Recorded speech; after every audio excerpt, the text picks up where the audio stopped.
შვრიაზე მინდა გესაუბროთ და ბოლოს, როგორც უმეტეს შემთხვევაში, სასარგებლო რეცეპტები შემოგთავაზოთ. ეს პროდუქტი ჩვენში ჰერკულესი სახელითაც არის ცნობილი. ის მთელ მსოფლიოში პოპულარულია როგორც ჯანსაღი საუზმე და მრავალმხრივი ინგრედიენტი სამზარეულოში. თუმცა როგორც თითქმის ყველა საკვებ პროდუქტს, მასაც აქვს თავისი დადებითი და უარყოფითი მხარეები. მოდით განვიხილოთ როგორ გვარგებს და ვის, ან როგორ ნებს. დავიწყოთ იმით, რომ შვრიის საშუალო პორცია, ანუ 40 გრამი შვრია, დაახლოებით 150 კალორიას, 5-6 გრამ ცილას, 60 გრამ ცხიმს და ესენი მეტწილად უჯერი ცხიმოვანი მჟავებია. 25-30 გრამ ნახშირწყლებს და 4-5 გრამ ბოჭკოებს შეიცავს. გარდა ამისა, ის სავსეა მნიშვნელოვანი ვიტამინებით, როგორიცაა B1, B5 და ფოლიუმის მჟავა, ასევე მინერალებით, როგორიცაა მაგნიუმი, ფოსფორი, თუთია, რკინა და მანგანუმი. განსაკუთრებით აღსანიშნავია ბეტა-გლუკანის მაღალი შემცველობა, რომელიც არის ხსნადი ბოჭკო და შვრიის მრავალ სასარგებლო თვისებაზეა პასუხისმგებელი. შვრიის ჯანმრთელობის სარგებელი მრავალმხრივია. მისი ერთ-ერთი ყველაზე კარგად შესწავლილი სარგებელი მისი ქოლესტერინის დამწევი ეფექტია. შვრიაში შემავალი ბეტა-გლუკანი ნაღვლის მჟავებს ნაწლავში კრავს, რომლებიც ქოლესტერინის წარმოებისთვის არის აუცილებელი. ამ ნაღვლის მჟავების გამოდევნის შედეგად ორგანიზმი ახალი ნაღვლის მჟავების შესაქმნელად იძულებულია მეტი ქოლესტერინი გამოიყენოს, რის შედეგადაც საერთო ქოლესტერინის დონე და მათ შორის LDL, ანუ ეგრეთ წოდებული ცუდი ქოლესტერინის დონეც მცირდება. რამდენიმე კვლევამ მიუთითა, რომ შვრიაში არსებული ბიოლოგიურად აქტიური ნაერთები დადებითად მოქმედებს კიბოს შემცირებაზე. მასში შემავალი ბეტა-გლუკანის სიმსივნის საწინააღმდეგო აქტივობა დადგინდა კანის კიბოს უჯრედების, ფილტვის კიბოს და მსხვილი ნაწლავის კარცინომის წინააღმდეგ. კვლევები აჩვენებს, რომ შვრიის რეგულარულ მოხმარებას LDL ქოლესტერინის დონის 5-10%-ით შემცირება შეუძლია, რაც მნიშვნელოვნად აქვეითებს გულის სისხლძარღვთა დაავადებების რისკს. შვრიის ჯანმრთელობაზე მომდევნო დადებითი ეფექტი არის სისხლში შაქრის რეგულაცია და დიაბეტის პრევენცია. მას დაბალი გლიკემიური ინდექსი აქვს, რაც ნიშნავს, რომ ის სისხლში შაქრის დონეს ნელა ზრდის. ეს განსაკუთრებით მნიშვნელოვანია დიაბეტის მქონე ადამიანებისთვის ან მათთვის, ვინც დიაბეტის პრევენციას ცდილობს. შვრიაში არსებული ბოჭკოები ნახშირწყლების მონელებას და შეწოვას ანელებს, რაც სისხლში შაქრის დასტაბილურებას იწვევს. გრძელვადიანი კვლევები მიუთითებს, რომ ადამიანები, რომლებიც რეგულარულად მოიხმარენ სრულმარცვლოვან პროდუქტებს, როგორიცაა შვრია, ტიპი 2 დიაბეტის განვითარებისკენ ნაკლებად არიან მიდრეკილნი. ამ პროდუქტში არსებული ხსნადი და უხსნადი ბოჭკოები ხელს უწყობენ ჯანსაღ მონელებას რამდენიმე გზით, ზრდიან განავლის მოცულობას და ამარტივებენ მის ნაწლავებში გამავლობას.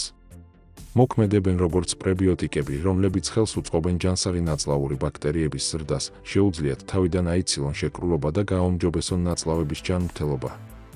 შვრიის რეგულარული მოხმარება შეიძლება გაღიზიანებული ნაწლავის სინდრომის სიმპტომების შემსუბუქებას დაეხმაროს და ნაწლავების დაავადებების რისკი შეამციროს. შვრია ღირებული მოკავშირეა წონის დაკლებას ან შენარჩუნებაში.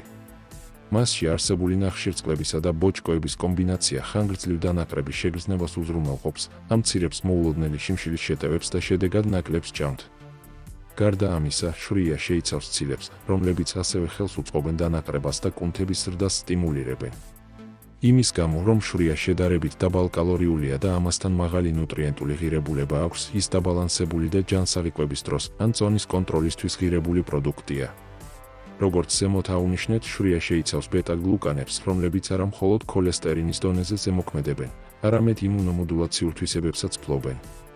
მათ იმუნური უჯრედების, როგორიცაა მაკროფაგები და ნეიტროფილები, აქტივობის გაზრდა შეუძლიათ, რითაც ორგანიზმის ინფექციებისგან დაცვას აძლიერებენ. გარდა ამისა, შვრია შეიცავს ანტიოქსიდანტებს, როგორიცაა ავენანთრამიდები, რომლებიც უჯრედების მემბრანებს ოქსიდაციური დაზიანებისაგან იცავენ და სიმსივნის და ანთების საწინააღმდეგო მოქმედება აქვთ, შესაბამისად აძლიერებენ იმუნიტეტსაც. ავენანთრამიდებს კიდევ ერთი განსაკუთრებული თვისება აქვთ, ორგანიზმში აზოტის ოქსიდის წარმოებას უწყობენ ხელს, რაც სისხლძარღვებს აფართოებს და ამ გზით არტერიული წნევის ნორმალიზებას ეხმარება.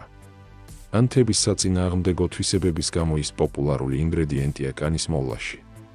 შვრიის აბაზანებს ან მის უშუალოდ კანზე გამოყენებას კანის გაღიზიანების, ეგზემისა და ქავილის დაწყრობა შეუძლია.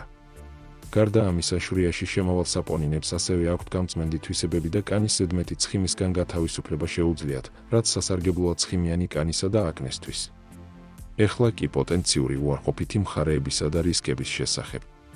მრავალი უპირატესობის მიუხედავად, როგორც თითქმის ყველა პროდუქტს, ზოგიერთი ადამიანისთვის შვრიასაც შეიძლება ჰქონდეს უარყოფითი მხარეები, დავიწყოთ გლუტენის აუტანლობით, ცელიაკიით. მიუხედავად იმისა, რომ შვრიის შემადგენლობაში გლუტენი ბუნებრივად არ შედის, ის გლუტენის კვალს დამუშავების ან კულტივაციის დროს ჯვარედინი და ბინძურების გამო შეიძლება მაინც შეიცავდეს. ამიტომ ცელიაკიის ან გლუტენის მწვავე აუტანლობის მქონე ადამიანებმა გლუტენისგან თავისუფალი ექსკლუზიურად სერტიფიცირებული შვრია უნდა მოიხმარონ. ასევე არსებობს მტკიცებულება, რომ ცელიაკიის მქონე ზოგიერთ ადამიანს რეაქცია შეიძლება ჰქონდეს ავენინზე, შვრიაში შემავალ ერთ-ერთ პროტეინზე, თუმცა კი ის გლუტენისგან განსხვავდება. მომდევნო ფაქტორი არის ის, რომ შვრია შეიცავს ფიტინის მჟავას, რომელსაც შეუძლია გარკვეული მინერალების, როგორიცაა რკინა, თუთია და კალციუმი, ათვისებას ხელი შეუშალოს. ეს განსაკუთრებით აქტუალურია საკვები ნივთიერებების დეფიციტის გაზრდილი რისკის მქონე ადამიანებისთვის. ფიტინის მჟავის შემცველობა შეიძლება შვრიის ჩალბობით ან მოხარშვით შემცირდეს. მიუხედავად იმისა, რომ სუფთა შვრიის ფაფა ძალიან სასარგებლოა, ბევრი კომერციული შვრიის პროდუქტი, როგორიცაა სწრაფი მოხმარების შვრიის ფანტელები ან არომატიზებული ვარიანტები, ხშირად დამატებით შაქარს, ხელოვნურ არომატებს და კონსერვანტებს შეიცავს, რომლებსაც ჯანმრთელობის სარგებლის შემცირება შეუძლიათ. მიუხედავად იმისა, რომ შვრიის ფაფა ჯანსაღი საკვებია, ის მაინც შეიცავს კალორიებს.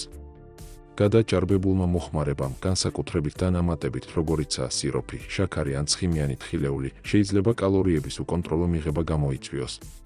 მნიშვნელოვანია ვიცოდეთ, რომ ზოგიერთ ადამიანს შეიძლება ალერგიული რეაქცია ჰქონდეს შვრიაზე, ან ასეთი განუვითარდეს. სიმპტომები შეიძლება მოიცავდეს საჭმლის მომნელებელ პრობლემებს, კანზე გამონაყარს ან იშვიათ შემთხვევებში უფრო მძიმე ალერგიულ რეაქციებს. ამასთან, ადამიანების უმეტესობისთვის შვრიის დადებითი თვისებები აშკარად აჭარბებს პოტენციურ შესაძლო ზიანს. თუმცა, როგორც ყველა საკვები, ვალანსი არის გასაღები. როგორც მრავალმხრივი საკვები ნივთიერებებით მდიდარი დიეტის ნაწილი, შვრიის ფაფას შეუძლია მნიშვნელოვანი წვლილი შეიტანოს ჯანმრთელობაში. ჯანმრთელობის სპეციფიკური პრობლემების მქონე ადამიანებმა, როგორიცაა ცელიაკია ან გარკვეული ალერგია, შვრიის მირთმევის შესახებ ექიმთან ჯობს კონსულტაცია გაიარონ. ახლა კი რამდენიმე მარტივი რეცეპტი მინდა მოგცეთ. შვრიის მომზადების ყველაზე ჯანსაღი გზებია ეგრეთ წოდებული ღამეგამოტარებული შვრია, ან გაზქურაზე მომზადებული.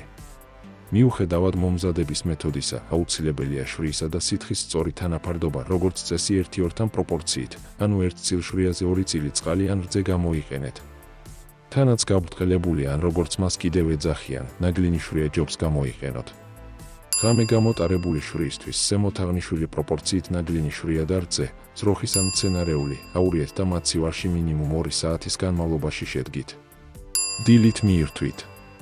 შეგიძლიათ სურვილისამებრ ბოსტნეული, ხილი და თესლეული დაუმატოთ.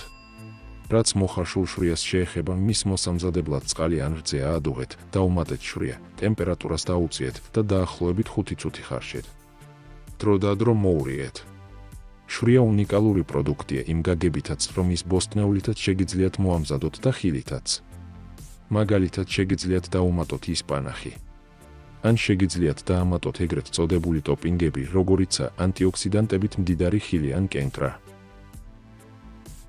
უკვე ვიცით, რომ შვრიის ფაფა კარგია საჭმელად, მაგრამ ის ასევე შესანიშნავია კანისთვის სამკურნალოდ და მოსავლელად. იგი მდიდარია ანტიოქსიდანტით და აქვს ანთების საწინააღმდეგო და დამამშვიდებელი თვისებები. ის აამებს ქავილს და შესანიშნავია მშრალი, მგრძნობიარე, გაღიზიანებული და აკნესკენ მიდრეკილი კანისთვის. სახის კანის დამატენიანებელი და მკვებავი ნიღაბი.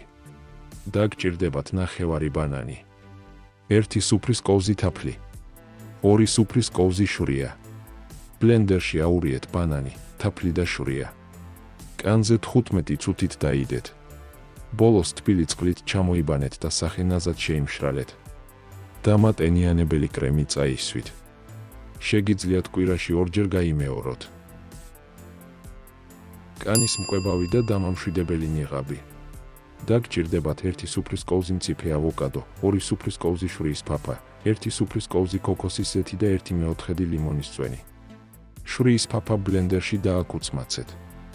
აურიეთ დანარჩენი ინგრედიენტები და მიღებული ნიღაბი დაბანილ სახეზე დაიტანეთ. გააჩერეთ სახეზე 15-დან 20 წუთის განმავლობაში და შემდეგ ჩამოიბანეთ. შვრიისა და თაფლის ნიღაბი.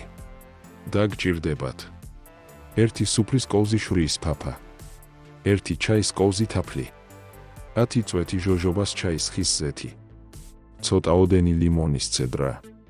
შვრიის ფანტელები დააბლენდერეთ სანამ წვრილფხვნილად არ გადაიქცევა. გადმოიტანეთ ჯამში და დაამატეთ თაფლი, ჟოჟობას ჩაის ხის ზეთი და ლიმონის ცედრა. თითებით ყველაფერი კარგად აურიეთ. თუ ნარევი ძალიან ფხვიერია, დაამატეთ თაფლი. წაისვით ნიღაბი გაწმენდილ სახეზე და ნაზად შეიზილეთ. დაახლოებით 10 წუთის განმავლობაში გედოთ, შემდეგ ფრთხილად მოიშორეთ ის წყლით და ბამბის ბალიშით. გაიშრეთ სახე და კანზე დამატენიანებელი დაიტანეთ. ეს ნიღაბი შეიძლება გამოყენებულ იქნას კვირაში 2 ჯერ. შვრიისა და მაწვნის ნიღაბი. დაგჭირდებათ 1 სუფრის კოვზი შვრია, 1 სუფრის კოვზი მაწვანი, 1 სუფრის კოვზი თაფლი. შეურიეთ ყველა ინგრედიენტი თასში ერთგვაროვან მასის მისაღებად. ნარევის სქელი ფენა სახეზე წაისვით და დაახლოებით 15 წუთის განმავლობაში დაიტოვეთ. შემდეგ ჩამოიბანეთ ნიღაბი თბილი წყლით. ეს ნიღაბი კვებავს და არბილებს კანს. ჯანმრთელად იყავით ქართველებო. გემშვიდობებით მომავალ საინტერესო ვიდეომდე. კარგად ბრძანდებოდეთ.